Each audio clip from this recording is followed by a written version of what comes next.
Sharon, welcome to Bunters Living Abroad. But today I thought I would show you how to make a hay net.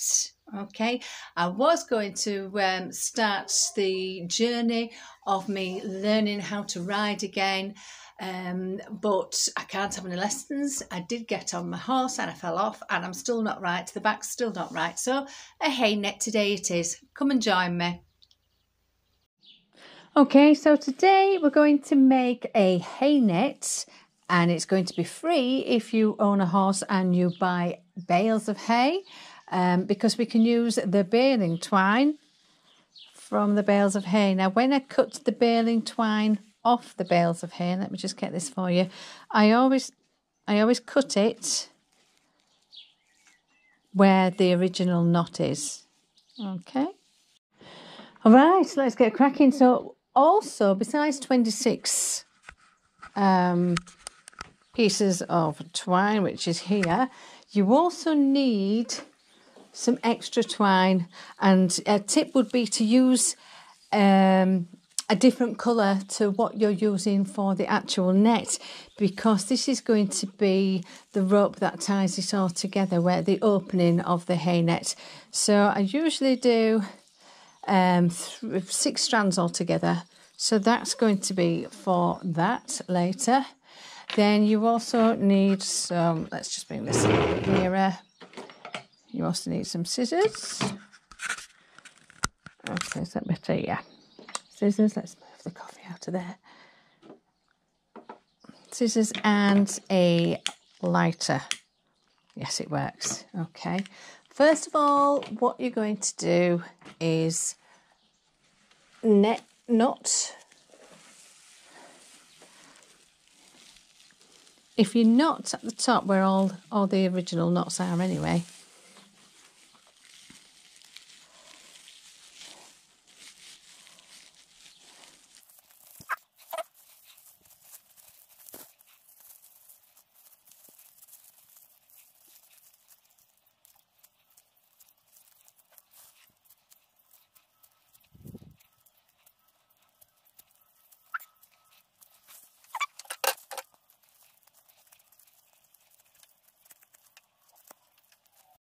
then we're just going to go with the lighter and just seal, oh, here we go, it won't work, and just seal the edges.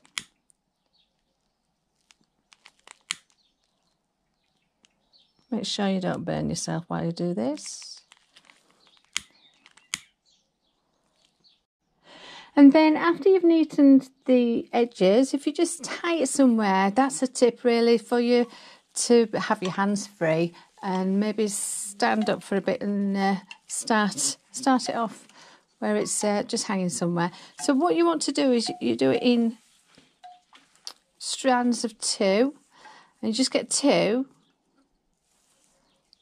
and then you're going to make a knot.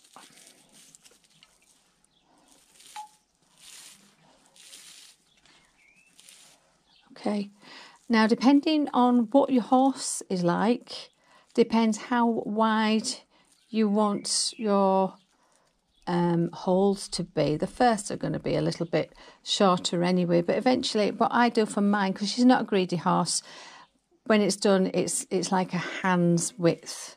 So then that's the first 2, and then you get the next 2, and you want to make a knot at the same height, same length as your first one, and you get 2 again together. Doesn't matter if it's not, you know, exactly right, but if you can make it as neat as you can, it'll look better after you've done it.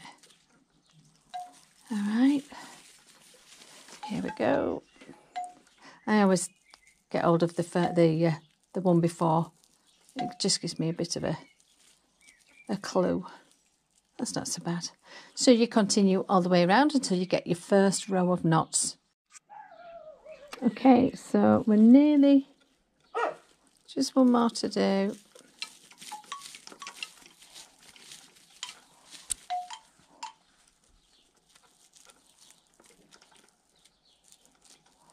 Okay, so that's the first the first line. So then to start your second one,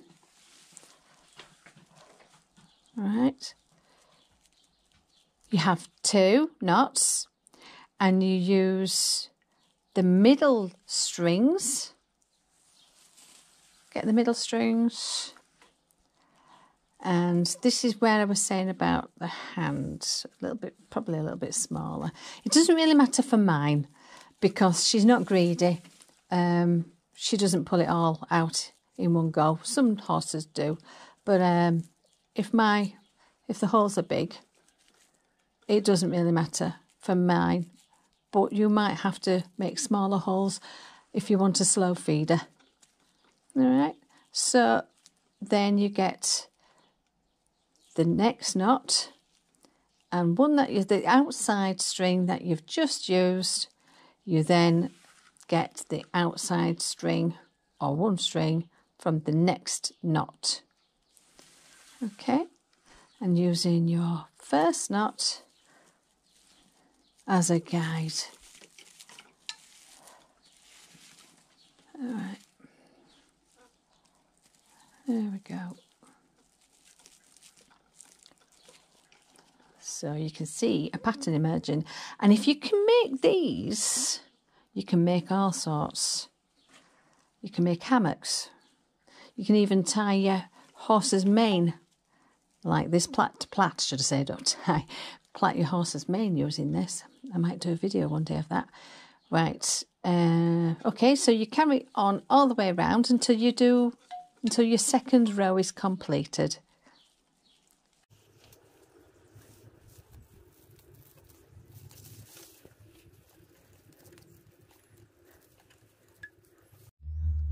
Okay, so now we're on our 4th, and you continue all the way down until you get to about that much.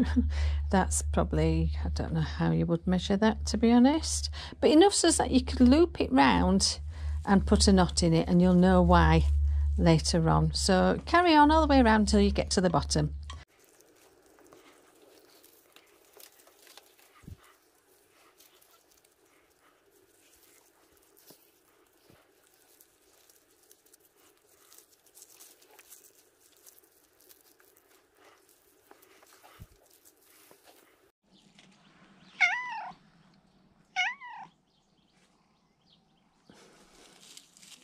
Okay, so when you've got the desired length of your net, you can make it longer if you want to. You just add more string, usually to where the knot is. But if you're happy with that length of a normal length of baling twine that comes from your hay bale, then what you're going to do is get one end, and you're just going to do the same as you've done, but instead of putting 2 pieces together, you're just going to take 1 knot. That's of course if I've got any left after the cat's eaten it. Right, so you're just going to have 1 knot, and then you're going to make a knot about 2 inches, about that.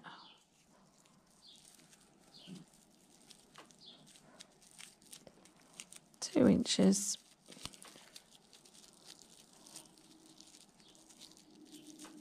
I try and make them quite wide, because then after you go all the way around your net, and after you've done that, that's where you're going to be threading your tie.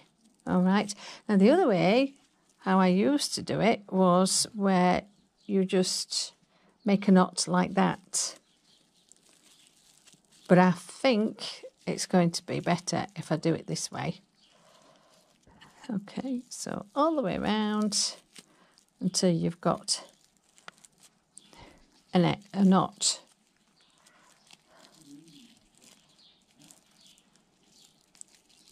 In every strand that you have. I can't do anything without an animal interfering at all. But that's my life. I'm quite happy with that, really. Can be annoying sometimes, but it's not really. Right, so that's all the knots for the tie to go in, and before we do anything else, just go through your hairnet and just tighten up any knots so nice and secure. Okay, ready for the next part. Nearly. Now the next bit is if you cut each bit and then you burn the ends to stop them from fraying. Let's have a look at this.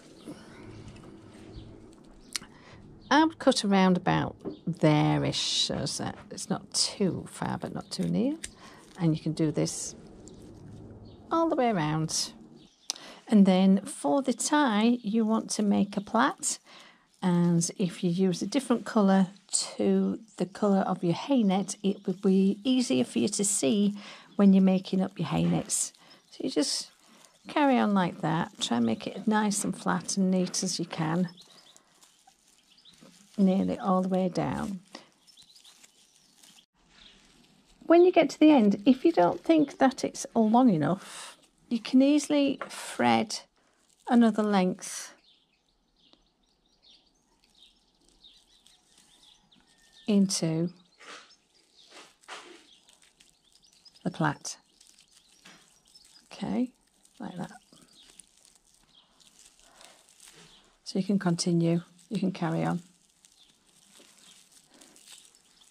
When you've reached the required length, which I'll go into a little bit later, you just put a knot at the end just to secure it for now. Make quite a lot of it. And there you are, that's your tie for your hairnet, which we'll put on once we've finished the hairnet. Right, my lovelies, what you should now have is your plaited, it's quite long this one, and it's all tangled up, lovely, that's all I need. Your plaited rope, which is going to be your tie. Now I've made it really, really long, okay, because I can cut it down. But if I make it long, then I've got a choice of what length it wants to be once I thread it through. If I make it too short, then I'm restricted on how wide the net will stretch for when you want to put your hair in it. So you've done these knots like that all the way around your net, and now you're going to start threading. Oh, it's all coming together. You're going to start threading your tie through your hairnet.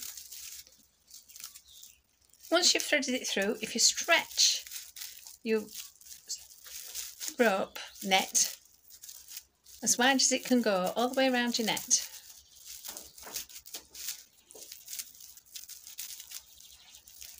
and then that gives you an idea how much rope tie you need. That's it. Alright, you've only got a little bit there, I've only done that there. But I don't think, to be honest, that I'm going to cut this, because by the time I've tied it and used it, it's just about going to be enough. So it's about 3 meters long, but it started off probably long. I'm just thinking, right, so it was the length of a length and a half of a hay bale twine. Length and a half, because I used a little bit more on the blue. So you're going to get your 2 ends together and just tie them.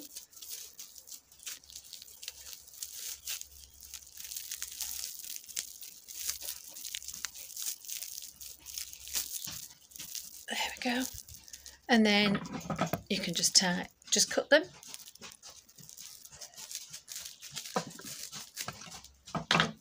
Just like that. Just like that. And then what you're going to do is you're going to get your lighter, and you're going to just neaten, burn the ends off like we did at the beginning, so that everything's neat and tidy.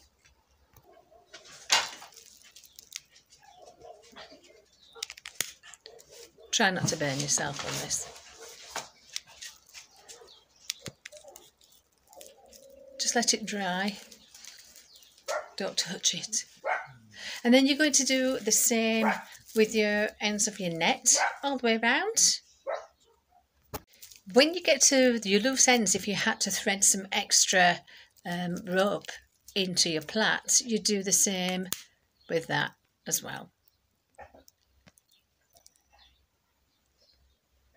Now, warning, I have said try not to burn yourself. It is extremely hot, so I'm just repeating myself a little bit. If you touch that while it's hot or you accidentally touch it, it can burn you, so be very careful. So now then, here we go. This is the end net result. Wow, look at that. So I'm going to now fillet. Shall we go fillet and see how it works? Hang it up and introduce it to Bronte. See if she likes it too. Okay. Right then, so what I usually do, and it's good for if you've got a bad back like I have, I hang my hair net up. You just thread it through one of the holes like that. Hang it up. Can you see that from here? Yeah. Put a peg on, and there you go. It's sometimes that could be a bit high. It'll do. And then I can go get my hay. Okay.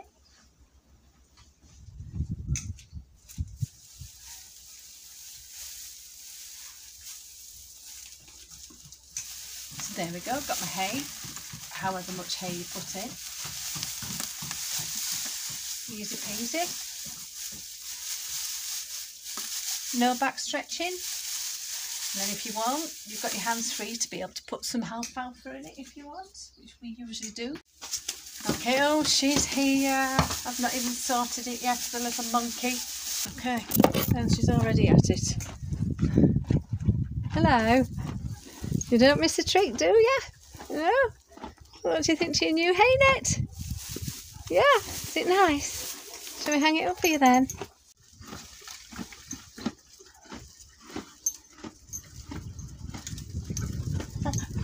Did I hear you? Oh, I'm sorry, lovely. Okay, well that's your hay net done, and Bronte's very happy with it. I hope you've enjoyed the video. Give us a thumbs up, subscribe, and I'll see you next time. Thank you. Bye.